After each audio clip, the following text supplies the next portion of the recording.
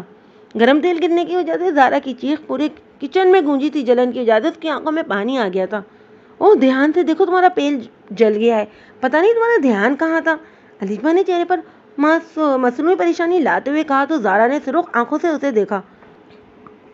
اور ہاں رانی، اس بیچاری کو کبھی کسی نے اب کپڑے تو لے کر دینے نہیں ہیں، تو جو کپڑے میں نے اسے پھینکنے کے لیے تمہیں دیے تھے نا، وہ اسے دے دینا، علیشبا نے احسان کرنے والے انداز میں کہا۔ جی بی بی جی، رانی نے کہا تو علیشبا وہاں سے چلی گئی۔ پیچھے رانی بھی وہاں سے نکل گئی تھی۔ پنکی اور رانی دونوں نے دیکھا تھا کہ علیشبا نے تیل گرایا۔ رانی کے چہرے پر تو مسکراہٹ تھی، لیکن پنکی پریشان سی کھڑی تھی۔ علیشبا کے جانے کے بعد پنکی فوراً زارا کے پاس آئی تھی۔ باجی دکھائیں، آپ کا پیر تو بہت زیادہ جل گیا ہے، پنکی نے زمین پر بیٹھی زارا کو دیکھتے ہوئے کہا۔ میں ٹھیک ہوں، مجھے پراٹھے بنانے، زارا نے وہاں سے اٹھتے ہوئے کہا۔ وہ جان گئی تھی کہ کام نہ کرنے کے نتیجے میں آگے اور کیا بھگتنا ہوگا اس کو۔ نہیں باجی، میں کر لوں گی، تم رہنے دو، پنکی نے وہاں سے اٹھتے ہوئے کہا۔ زارا نے اپنے سرخ پیر کو دیکھا تو گرم آنسو آنکھوں سے گال بھگو کر زمین پر گرنے لگے تھے۔ تکلیف تو اسے بہت ہو رہی تھی، لیکن اب تو ساری زندگی سے یہی سب کچھ برداشت کرنا تھا۔ وہ لڑکی کہاں ہے؟ شکیلہ نے ناشتے کے بعد پنکی سے پوچھا۔ بیگم صاحبہ، وہ اپنے کمرے میں، اس کا پیر جل گیا تھا، پنکی نے جلدی سے کہا۔ لو، اور کچھ نہیں کیا تو پہلے ہی بہانہ بنا کر کمرے میں بیٹھ گئی۔ اسے کہو صفائی میں تمہاری مدد کرے، اس کے بعد دوپہر کا کھانا بنائے، اسے یہاں آرام کرنے کے لیے نہیں لائے ہیں ہم، شکیلہ نے نہوت پن سے کہا اور وہاں سے چلی گئی۔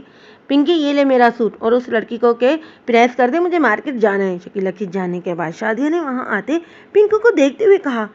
بی بی جی، میں کر دوں، پنکی نے سوٹ کو پکڑتے ہوئے کہا۔ جتنا تجھے کہا ہے نا اتنا ہی کر، زیادہ دادی نہ بن، شادیہ نے گھرتے ہوئے کہا اور وہاں سے چلی گئی۔ یہ پتہ نہیں کون سی دشمنی باجی سے نکال رہی ہیں، پنکی نے منہ میں بڑبڑاتے ہوئے کہا اور وہاں سے چلی گئی۔ باجی، یہ شادیہ بی بی کا سوٹ ہے، اسے پریس کر دو، لگتا ہے تمہارے ہاتھ کا کھانا کھا کر تمہاری پنکی بن گئی ہے، اس لیے اپنے سارے کام تم سے ہی کروانے، پنکی نے سوٹ کو بیڈ پر پھینکتے ہوئے کہا۔ پنکی، زارا نے نہ سمجھی سے پنکی کو دیکھتے ہوئے پوچھا۔ ارے فین ہوتا ہے نا اردو میں، فین کو ہی پنکھا کہتے ہیں نا، پنکی نے نہ سمجھانے والے انداز میں کہا۔ زارا ہلکا سا مسکرا پڑی تھی۔ اچھا میں کر دیتی ہوں، تو مجھے بتاؤ استری کہاں ہے؟ زارا نے کھڑے ہوتے ہوئے پوچھا۔ اسے چلنے میں بہت تکلیف ہو رہی تھی، لیکن اگنور کیے کھڑی ہو گئی۔ میرے ساتھ آؤ، میں تمہیں بتاتی ہوں، پنکی نے کہا تو سارا اس کے ساتھ باہر چلی گئی۔ زارا نے کپڑے پریس کر دیے تھے۔ جب وہ کپڑے پریس کر کے پیچھے مڑی تو نعمان کھڑا تھا، جس کے سارے کپڑے مٹی اور دھول کی وجہ سے گندے ہو رہے تھے۔ وہ بار بار اپنی گردن کو ہلائے ہنستے ہوئے زارا کو دیکھ رہا تھا۔ وہ نعمان کو دیکھ کر ڈر سی گئی تھی۔ تم میری دلہن ہو نا؟ نعمان نے ہنستے ہوئے زارا کی طرف آتے ہوئے کہا۔ ہاں، تم ہی میری دلہن ہو، نعمان نے تالی بجاتے ہوئے کہا اور بھاگتے ہوئے زارا کی طرف آیا، جس نے اسے پیچھے دھکا دیا اور اپنے کمرے کی طرف بھاگ گئی۔ کمرے میں جاتے ہی اس نے دروازہ لاک کیا اور گہرے سانس لیتے خود کو پرسکون کرنے لگی۔ نعمان وہیں زمین پر بیٹھ کر رونے لگا تھا۔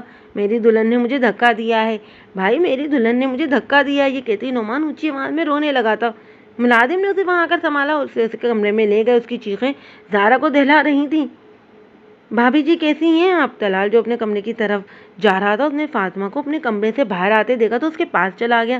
صدام نہ جانے کہاں چلا گیا تھا۔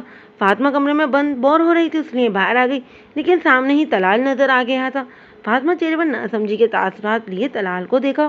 اوہ، میں اپنا تعارف تو کروانا ہی بھول گیا، میرا نام طلال ہے، سردار دارون میرے تایا جان ہے۔ اب تو ہم دونوں کا بھی دیور بھابھی والا رشتہ بن گیا ہے، تو جان پہچان بھی ہو جانی چاہیے۔ طلال نے تھوڑا فاطمہ کے قریب آتے گہرے لہجے میں کہا، جو ڈر کر 2 قدم پیچھے ہو گئی تھی۔ اس سے پہلے طلال مزید کچھ کہتا، ارکم وہاں آ گیا تھا، جو ابھی حویلی واپس آیا تھا۔ تم یہاں کیا کر رہے ہو طلال؟ ارکم نے سنجیدگی سے اسے دیکھتے ہوئے پوچھا، جس نے مسکرا کر ارکم کو دیکھا تھا۔ دیکھو تمہارا دوسرا دیور بھی آ گیا، طلال نے مسکراتے ہوئے ارکم کو دیکھتے ہوئے کہا، جس نے ایک نظر بھی فاطمہ پر نہیں ڈالی تھی۔ اپنا تعارف بعد میں کروا لینا، ابھی جاؤ، چچا جان تمہیں بلا رہے ہیں، ارکم نے سنجیدگی سے کہا تو طلال ایک نظر فاطمہ پر ڈال کر وہاں سے چلا گیا۔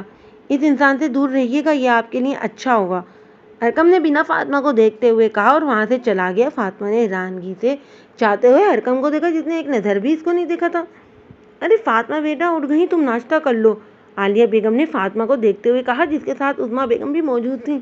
جس نے نظروں میں حقارت لی فاطمہ کو دیکھا، فاطمہ خاموشی سے ان کے ساتھ چل پڑی تھی۔ پتا تھا کہ کام ہو گیا ہے۔ صدام کہاں تھے تم؟ عالیہ بیگم نے صدام کے حلیے کو دیکھتے ہوئے تھوڑا غصے سے کہا۔ امی جان آپ کو کوئی کام تھا؟ صدام نے اکتا ہوئے لہجے میں پوچھا۔ اس کا سر درد سے پھٹ رہا تھا، وہ اپنے کمرے میں جا کر آرام کرنا چاہتا تھا۔ فاطمہ اب تمہاری بیوی ہے اور تم نہ جانے نکاح کے بعد کہاں غائب ہو گئے ہو، اب حویلی واپس آئے ہو، تیکھے لہجے میں بولی تھی۔ امی جان وہ لڑکی میری پسند کی نہیں بلکہ زبردستی میرے گلے میں ڈالی گئی ہے، کیوں کروا دیا میں نکاح میرا اس سے؟ اور ہاں اگر زبردستی نکاح ہو گیا تو مجھے کسی سے اچھے کی امید نہ رکھیے گا، کیونکہ میں اس لڑکی کو اپنی بیوی نہیں مانتا، صدام نے دو ٹوک انداز میں کہا اور اپنے کمرے کی طرف چلا گیا۔ عالیہ بیگم نے پریشانی سے صدام کو جاتے دیکھا۔ فاطمہ اس وقت کمرے میں ہی تھی۔ صدام اپنے کمرے میں داخل ہوا تو وہ اپنے بیڈ پر بیٹھی فاطمہ کو دیکھ کر اس کا بارہ ہائی ہو گیا تھا۔ تم یہاں میرے کمرے میں کیا کر رہی ہو؟ صدام فاطمہ کو بازو سے پکڑ کر کھڑا کرتے ہوئے غرایا تھا۔ وہ اس حملے کے لیے تیار نہیں تھی، اس لیے لڑکھڑاتی ہوئی صدام کے سامنے کھڑی ہو گئی۔ وہ مجھے آنٹی نے یہاں بھیجا تھا، فاطمہ نے گھبرائے ہوئے لہجے میں کہا۔ تم اس قابل نہیں ہو کہ میرے کمرے میں میرے بیڈ پر بیٹھو، نکلو یہاں سے، اب اگر تم مجھے یہاں نظر آئیں تو میں تمہاری جان لے لوں گا، صدام نے دھاڑتے ہوئے کہا۔ فاطمہ کو پیچھے دھکا دیا تو وہ زمین پر اوندھے منہ جا گری تھی۔ فاطمہ نے آنسوں سے بھری آنکھیں اٹھا کر صدام کی طرف دیکھا جو ظالم بنا وہاں کھڑا تھا۔ گرنے کی وجہ سے فاطمہ کے ہاتھ پر پھسن پڑا تھا، جس کی وجہ سے وہ اپنے ہاتھ کو حرکت نہیں دے پا رہی تھی۔ اس کے ہاتھ میں درد کی وجہ سے فاطمہ زمین سے بھی نہیں اٹھا جا رہا تھا اس نے بے بسی سے صدام کو دیکھا تھا۔ جاؤ یہاں سے، میری شکل کیوں دیکھ رہی ہو، دفع ہو جاؤ یہاں سے، صدام نے آگے بڑھ کر فاطمہ کو بالوں سے پکڑ کر کھڑا کرتے ہوئے کہا، جو تکلیف سے کرا اٹھی تھی۔ صدام نے اسے دروازے کے باہر دھکا دیا۔ فاطمہ کیا رہتے رونے لگی اور بند دروازے کو دیکھنے لگی۔ بی بی جی آپ ٹھیک تو ہیں؟ نیلی نے فاطمہ کو دیکھتے ہوئے کہا جو وہاں کھڑی رو رہی تھی۔ فاطمہ نے آنسوں سے تر چہرہ لیے نیلی کی طرف دیکھا جو گھبرا گئی تھی۔ بی بی جی آپ ٹھیک ہیں؟ نیلی نے فاطمہ کے پاس آتے ہی دوبارہ پوچھا۔ میرا ہاتھ بہت درد کر رہا ہے، فاطمہ نے بے بسی سے اپنا ہاتھ نیلی کے سامنے کرتے ہوئے کہا۔ فاطمہ کے کہنے کا انداز ایسا تھا کہ نیلی کو بھی اس پر ترس آ گیا۔ آپ روئے مت، چلے میرے ساتھ، میں بڑی بی بی کے پاس آپ کو لے جاتی ہوں، نیلی نے کہا اور اسے وہاں سے لے گئی۔ ارقم دور کھڑا فاطمہ کو دیکھ رہا تھا، کیسی بے بسی تھی کہ وہ فاطمہ کے لیے کچھ بھی نہیں کر سکتا تھا۔ اس کی سرخ آنکھیں گواہ تھی کہ وہ اس لڑکی کی تکلیف نہیں دیکھ پا رہا تھا۔ نیلی فاطمہ کو عالیہ کے کمرے میں لے گئی تھی۔ بیٹا رونا بند کرو اور نیلی جاؤ، تم دیکھو ارقم گھر پر ہے، بچی کو اسپتال لے جائے گا، عالیہ نے پریشانی سے فاطمہ کا ہاتھ دیکھتے ہوئے کہا۔ نیلی ارقم کو بلانے چلی گئی تھی جو شاید باہر ہی جا رہا تھا۔ صاحب بڑی بی بی آپ کو بلا رہی ہیں، نیلی نے ارقم کو دیکھتے ہوئے کہا جو خاموشی سے اس کے ساتھ چل پڑا تھا۔ ارقم کمرے میں داخل ہوا تو عالیہ کے ساتھ چپکی فاطمہ پر ایک نظر ڈال کر اس نے اپنی ماں کو دیکھا۔ جی امی آپ نے بلایا؟ ارقم نے سنجیدگی سے پوچھا تھا۔ ہاں بیٹا فاطمہ کو اسپتال لے جاؤ، اس کا ہاتھ گرنے کی وجہ سے بہت درد کر رہا ہے، زیادہ مسئلہ نہ ہو جائے، عالیہ نے کہا۔ امی میں لے جاتا ہوں، لیکن مشورہ ہے کہ آپ ڈاکٹر کا انتظام کر لیں، کیونکہ اب تو روز ہی ڈاکٹر کی ضرورت محسوس ہوگی، ارقم نے تنزیہ لہجے میں کہا۔ نیلی باہر لے آؤ ان کو، ارقم نے آخری بار نیلی کو دیکھتے ہوئے کہی اور کمرے سے چلا گیا۔ چاؤ بیٹا میں آج ہی زارون سے بات کرتا ہوں، وہی صدام کو سیدھا کریں گے، عالیہ نے پیار سے فاطمہ کو دیکھتے ہوئے کہا جو وہاں سے اٹھ کر نیلی کے ساتھ باہر چلی گئی تھی۔ اس کے ہاتھ میں کچھ زیادہ ہی درد ہو رہا تھا۔ ارقم گاڑی میں بیٹھا فاطمہ کا انتظار کر رہا تھا۔ نیلی نے گاڑی کا دروازہ کھول کر فاطمہ کو اندر بٹھایا، خود اندر چلی گئی تھی۔ فاطمہ ابھی بھی رو رہی تھی، شاید صدام کے رویے نے اسے بہت زیادہ تکلیف دی تھی اور ارقم کو اب اس کے رونے سے چڑسی ہونے لگی تھی۔ تم رونا بند کرو گی اب، ارقم نے سخت لہجے میں کہا تو فاطمہ ایک دم خاموش ہو گئی تھی۔ ارقم کو اپنے رویے کا احساس ہوا تو خود کو ملامت کرتے اس نے فاطمہ کی طرف دیکھا۔ تمہارا رونا مجھے اچھا نہیں لگ رہا اور صبر کرنا سیکھو، آگے زندگی میں بہت سے امتحان آنے والے ہیں، اتنی جلدی رونا شروع کرو گی تو کبھی مضبوط نہیں بن پاؤ گی، ارقم نے دھیمے لہجے میں کہا۔ فاطمہ اس کی بات سن کر پھر سے رونے لگی تھی۔ وہ ہمیشہ نازوں سے پلی تھی، اب کسی کا ایسا رویہ برداشت نہیں کر پا رہی تھی۔ اسپتال کے پاس پہنچتے ہی ارقم نے گاڑی روکی اور فاطمہ کو باہر نکلنے کو کہا۔ فاطمہ باہر نکل کر اس کے ساتھ چل پڑی تھی۔ ارقم نے ایک نظر اس کو دیکھ کر گہرا سانس لیا۔ کیا ہوا؟ زارون نے اپنی زوجہ کو پریشان میں دیکھا تو پوچھا۔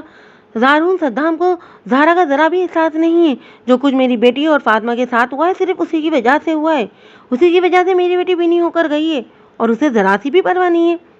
فاطمہ پر وہ ظلم کر رہا ہے، اسے کمرے سے باہر نکال دیا، وہ بچی زمین پر گر گئی، اس کے ہاتھ میں شدید درد تھا، اس لیے میں نے اسے اسپتال ارقم کے ساتھ بھیجا ہے، اگر صدام کی وجہ سے زہرا پر مصیبت آئی تو میں اسے کبھی معاف نہیں کروں گی، عالیہ نے غصے سے کہا۔ بیگم صاحبہ آپ پریشان نہ ہو، میں صدام سے بات کرتا ہوں، زہرا نے اپنی پگڑی اتارتے ہوئے ٹیبل پر رکھتے ہوئے کہا۔ میں آپ کے لیے پانی لاتی ہوں، عالیہ کہہ کر وہاں سے چلی گئی تھی۔ زارو نے ملازم کو کہا کہ وہ صدام کو بلا کر لائے، جو صابن میں سر ہلا دے، وہاں سے اٹھ کر چلا گیا تھا۔ تھوڑی دیر بعد صدام کمرے میں داخل ہوا۔ بابا جان آپ نے بلایا؟ صدام نے سنجیدگی سے پوچھا۔ تم کیا چاہتے ہو اور کتنا ہمیں ذلیل کروانا چاہتے ہو؟ کیا تم نے قسم کھائی ہوئی ہے کہ لوگوں کے سامنے ہمیں ہمیشہ رسوا کرنا ہے؟ دارون نے سخت لہجے میں صدام کو دیکھتے ہوئے کہا۔ بابا جان، آپ کیسی باتیں کر رہے ہیں، سمجھ نہیں پا رہا ہوں میں۔ صدام نے ناسمجھی سے انہیں دیکھا۔ فاطمہ کی بات کر رہا ہوں، اور میری ایک بات کان کھول کر سن لو صدام، اگر تم نے اب اسے کمرے سے باہر نکال دیا، اس پر کسی قسم کا ظلم کیا، تو تمہیں میں اس حویلی سے باہر نکالنے میں ایک سیکنڈ بھی نہیں لگاؤں گا۔ اب جاؤ یہاں سے، یہ میری آخری وارننگ ہے۔ دارون نے کہا تو صدام نے غصے سے اپنے باپ کو دیکھا تھا۔ لیکن بابا جان، صدام نے کچھ کہنا چاہا لیکن دارون نے اسے روک دیا تھا۔ میں نے جو کہنا تھا کہہ دیا ہے، اب جاؤ یہاں سے، دارون نے کہا تو صدام جبڑے تانے وہاں سے چلا گیا تھا۔ بھابھی، آپ اس لڑکی کو لیے اتنا پریشان کیوں ہو رہی ہیں؟ عظمیٰ نے عالیہ کو دیکھتے ہوئے پوچھا، جو فاطمہ اور ارقم کا انتظار کر رہی تھی۔ عظمیٰ، فاطمہ میری بہو ہے اور جن حالات میں نکاح ہوا ہے وہ بچی سہم گئی ہے۔ یہاں پر اس کے لیے سب کچھ نیا ہے، اگر میں بھی اس کا خیال نہیں رکھوں گی تو کون رکھے گا؟ اور دیکھا نہیں تم نے صدام نے اس کے ساتھ کیا سلوک کیا ہے؟ عالیہ نے کہا تو فاطمہ ہنس پڑی تھی۔ بھابھی، آپ کا اپنی بیٹی کے بارے میں کیا خیال ہے؟ اسے کیا وہ لوگ مہارانی بنا کر رکھیں گے؟ مجھے پوری امید ہے وہاں پر اس کے ساتھ بھی ظلم ہو رہا ہوگا، اور آپ یہاں ان کی بیٹی کا ایسے خیال رکھ رہی ہیں جیسے وہ چھوٹی سی بچی ہے۔ عظمیٰ نے تیکھے لہجے میں کہا۔ عظمیٰ، میں اچھی طرح سے جانتی ہوں وہاں میری بیٹی خوش تو ہرگز نہیں ہوگی، لیکن میں ان لوگوں کی طرح نہیں ہوں، اگر میں بھی ویسے ہی کروں گی تو مجھ میں اور ان میں کیا فرق رہ جائے گا؟ عالیہ بھی بات ہی کر رہی تھی کہ جب فاطمہ ارقم کے ساتھ سامنے سے آتی ہوئی نظر آئی۔ عالیہ جلدی سے فاطمہ کے پاس گئی تھی۔ کیا ہوا بیٹا، ڈاکٹر نے کیا کہا؟ عالیہ نے بے تابی سے پوچھا۔ سب کچھ ٹھیک ہے امی جان، کچھ دنوں تک ان کا ہاتھ ٹھیک ہو جائے گا، ارقم نے میڈیسین عالیہ کو پکڑاتے ہوئے کہا اور خود اپنے کمرے میں چلا گیا۔ چلو بیٹا، میں تمہیں کمرے میں چھوڑ دیتی ہوں، عالیہ نے پیار سے کہا۔ عظمیٰ وہاں سے چلی گئی تھی۔ کمرے میں؟ فاطمہ نے سہمے ہوئے لہجے میں پوچھا۔ گھبراؤ نہیں صدام، اب تمہیں کچھ نہیں کہے گا، عالیہ نے کہا اور فاطمہ کو لیے کمرے کی طرف بڑھ گئی۔ صدام اندر پہلے ہی غصے میں بھرا بیٹھا ہوا تھا۔ فاطمہ نے ڈرتے ہوئے عالیہ کے ساتھ کمرے میں داخل ہوئی تو صدام نے فاطمہ کو دیکھا، اپنے غصے سے اپنی جگہ سے کھڑا ہو گیا، لیکن ساتھ اپنی ماں کو دیکھ کر اس نے کچھ بھی نہیں کہا۔ سخت کچھ کہنے سے منع کیا تھا نا اسے، اس کی ماں کا ساتھ آنا اسے بہت کچھ باور کرا چکا تھا، اس لیے خاموشی کے ساتھ کمرے سے باہر نکل گیا۔ فاطمہ نے سکون کا سانس لیا تھا۔ بیٹا تم آرام کرو، عالیہ بیگم نے پیار سے کہا اور وہاں سے چلی گئی۔ فاطمہ وہاں بیڈ پر جا کر بیٹھ گئی تھی۔ اس نے اپنی چادر اتار کر سائڈ پر رکھی اور اپنے اس ہاتھ کو دیکھنے لگی جو پیدائشی طور پر معذور تھا۔ اگر یہ میرا بازو ٹھیک ہوتا تو مجھے اتنی باتیں نہ سننی پڑتی، نہیں اتنا کچھ برداشت کرنا پڑتا۔ فاطمہ نے کھوکھری ہنستے ہوئے اپنے بازو کو دیکھتے ہوئے کہا، لیکن وہ نہیں جانتی تھی یہ سب کچھ تو اب قسمت کا کھیل ہے، کس کے ساتھ کیا ہو جائے کسی کو معلوم ہی نہیں تھا۔ اماں تم سب سنبھال لوگے، میں واپس گاؤں جا رہا ہوں، ذوحان نے اماں کو دیکھتے ہوئے کہا۔ خیریت، سب ٹھیک تو ہے؟ اماں نے اس کے چہرے پر چھائی بےتابی کو دیکھتے ہوئے پوچھا۔ ہاں سب ٹھیک ہے، بس مجھے ایک ضروری کام یاد آ گیا ہے، ذوحان نے سنجیدگی سے کہا۔ کہیں یہ ضروری کام بھابھی صاحبہ تو نہیں ہے؟ اماں نے مسکراہٹ دباتے ہوئے پوچھا۔ ذوحان نے گھوری سے اسے نوازا تھا۔ ٹھیک ہے بھائی، تو ٹینشن نہ لے، میں سب سنبھال لوں گا، اماں نے جلدی سے کہا۔ ذوحان یہاں آ تو گیا تھا، لیکن اسے اب زارا کی فکر ستا رہی تھی کہ وہاں پر کوئی بھی اس کا خیال رکھنے والا نہیں تھا۔ پتہ نہیں حویلی والوں نے اس کے ساتھ کیا سلوک کیا ہوگا، اس لیے وہ جلد از جلد حویلی جانا چاہتا تھا۔ بھائی صاحب دوپہر کو نکلنا ہے نا تم نے، اور ابھی ناشتہ کر لیں، اماں نے اس کے سامنے اپنا ہاتھ لہراتے ہوئے پوچھا۔ میں ضرور ناشتہ کروں گا اگر تم خود بناؤ گے تو، ذوحان نے ہلکا سا مسکرا کر کہا۔ پھر آ جاؤ، ناشتہ تیار ہے، اماں نے کہا اور دونوں ناشتہ کرنے لگے۔ زارا کو ایک پل بھی سکون کا میسر نہیں ہو رہا تھا۔ ملازم کے باوجود سارے کام اس سے ہی کروائے جا رہے تھے۔ کچھ ہی دن میں اس کا چہرہ مرجھا سا گیا تھا۔ سنو لڑکی، باہر کا پورچ بہت گندا ہو رہا ہے، جاؤ اسے اچھی طرح صاف کر دو، شادیہ نے زارا کو بیٹھے دیکھا جو ایک منٹ پہلے ہی آ کر بیٹھی تھی تو اسے حکم دینے والے انداز میں کہا۔ پورچ کا سن کر زارا کا دھیان باہر کی طرف گیا تھا۔ وہ اکیلی کیسے اتنے بڑے پورچ کی صفائی کر سکتی تھی؟ میں اکیلی کیسے صفائی کر پاؤں گی؟ زارا نے کھڑے ہوتے ہوئے شادیہ کو دیکھتے ہوئے کہا۔ تیری اتنی ہمت، میرے سامنے زبان چلاتی ہے، شادیہ نے کہتے ہی ایک زوردار تھپڑ زارا کے نازک گال پر دے مارا جو منہ پر ہاتھ رکھے شوق سے کھڑی شادیہ کو دیکھ رہی تھی۔ ایسا بھی کیا بول دیا کہ شادیہ نے اسے تھپڑ دے مارا تھا؟ جا کر کام کر، تیری اتنی اوقات نہیں ہے کہ میرے سامنے زبان چلا سکے، شادیہ نے حقارت سے اسے دیکھتے ہوئے کہا اور وہاں سے چلا گئی۔ زارا نے بے بسی سے اپنے باہر کی جانب قدم بڑھائے اور اپنے بنکی بھی نہ جانے کہاں غائب ہو گئی تھی۔ وہ تھکے تھکے قدموں کے ساتھ پورچ دھونے میں مصروف ہو گئی تھی۔ ظاہر باہر کا پورچ دھو ہی رہی تھی کہ جب نعمان وہاں آیا۔ وہ آج پھر اپنے کمرے سے باہر نکل آیا تھا۔ اس کے کپڑے گیلے ہو چکے تھے۔ علیشبا جو اوپر کھڑی زارا کو دیکھ رہی تھی، اس نے نعمان کو وہاں دیکھا تو اس کی آنکھوں میں چمک آ گئی تھی۔ اب تو زارا کی آنکھوں میں چبھنے لگی تھی۔ وہ سارے کام کرتی، اگر کوئی کچھ بھی کہتا تو خاموش رہتی، ان کے ظلم پر بھی خاموشی سے برداشت کرتی تھی۔ اس نے رانی کو اشارہ دیا۔ رانی پہلے ہی موقع کی طاق میں تھی۔ پانی سے بھری بالٹی اس نے ایک دم زارا کے اوپر پھینکی تھی